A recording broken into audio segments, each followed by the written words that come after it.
Episode kelima dari Hellbound dimulai dengan Young-jae yang panik ingin mencari jalan keluar bagi Toffee yang akan dicabut nyawanya. Dia lalu mencoba untuk mencari info tentang organisasi Sodo di internet. Tapi sama sekali tidak ada info tentang organisasi Sodo yang ini. Diakon Yuji pergi mengunjungi seorang pria bernama Yong-sok yang merupakan korban terbaru yang akan dibawa ke neraka. Di episode keempat, Diakon Yuji menemukan kartu rentenir Sodo di kolam pemancingan. Kali ini dia menemukan kartu nama Service Laundry Sodo. Jadilah pihak The New Truth dan Young-jae sama-sama sedang menyelidiki organisasi Sodo. Young-jae tampaknya berada selangkah di depan. Dia mengenali pria yang datang ke tempat pemancingan sebagai Profesor Hyung-jun dari Universitas Hanguk.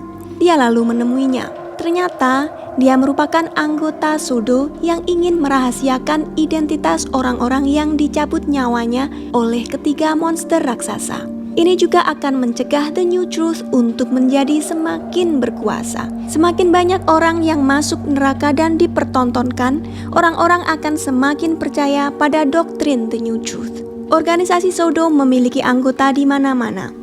Mereka mencoba melawan kejahatan The New Truth secara diam-diam.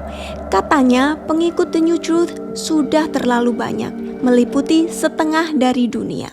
Mereka juga memiliki markas baru, sebuah gedung megah di mana mereka membawa para korban untuk mengadakan demonstrasi pencabutan nyawa di depan umum. Para VIP menonton dengan tenang, sementara pria ini dijadikan contoh oleh Jong-jil. Dia membawa keluarga pria itu masuk dan mereka menyaksikan pria itu disiksa sampai mati. Rating siaran ini naik 89%, yang artinya banyak sekali ditonton di Korea. Sebelum dibunuh, Yong-sok menyinggung tentang organisasi Sodo yang telah menghubunginya. Jong-jil pun geram, merasa ada beberapa orang yang ingin menghalangi The New Truth.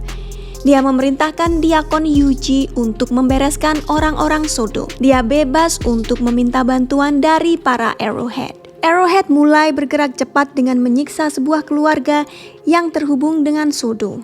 Hyung-jun dan Young-jae sedang dalam perjalanan menuju ke markas Sodo untuk menemui Ye-jin.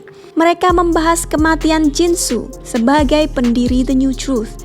Kalau saja masyarakat luas tahu kalau Jin-soo sendiri sudah menerima ramalan kematian dan akhirnya dibunuh, itu akan membongkar kebohongan mereka. Sayangnya tidak ada bukti. Karena itulah dia minta tolong agar bisa menyiarkan pencabutan nyawa Toffee.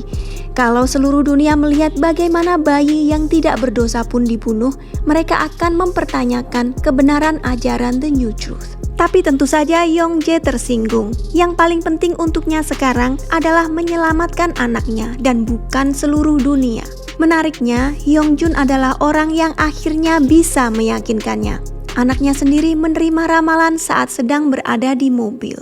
Beberapa detik kemudian, dia melihat darah dagingnya dibantai di depan matanya. Ketika Young-jae pulang, dia menemukan So-hyun sedang termenung tidak peduli pada Toffee yang menangis. So-hyun menyalahkan diri sendiri atas ramalan pada Toffee. Saat inilah Young-jae membicarakan tentang permintaan Sodo yang tentu saja ditolak. Sementara itu, Hyung-jun diserang oleh para preman Arrowhead. Identitasnya terbongkar setelah seorang anggota Sodo yang disiksa membuka mulut. Akhirnya mereka berdua dibakar hidup-hidup di dalam insinerator. Dan besoknya, tubuh mereka digantung di jalan raya sebagai pengingat dosa. Mereka ini selalu berbicara tentang dosa, tapi kok tidak takut untuk berbuat dosa. Dari hasil penyiksaan, mereka juga berhasil mendapatkan alamat Ye-jin dan bergegas ke sana. Ye-jin adalah satu-satunya karakter kuat yang berani melawan The New Truth. Dia menjatuhkan banyak sekali anggota geng sendirian. Setelah mayat yang terbakar ditemukan oleh media, Arrowhead mengeluarkan pernyataan yang menyebutkan bahwa orang-orang Sodo pantas dihukum. Mereka juga memajang foto Ye-jin sebagai pemimpin Sodo, memastikan tidak ada tempat untuk lari. Ye-jin menelepon Young-jae dan mencoba meyakinkannya sekali lagi untuk menyiarkan video bayinya. Ketika tahu bahwa Young-jae sedang ada di kantor, dia jadi khawatir. Pastikan bahwa keluargamu ada di rumah, katanya. Kekhawatiran yang sangat beralasan, karena So-hyun malah membawa Toffee ke markas besar The New Truth.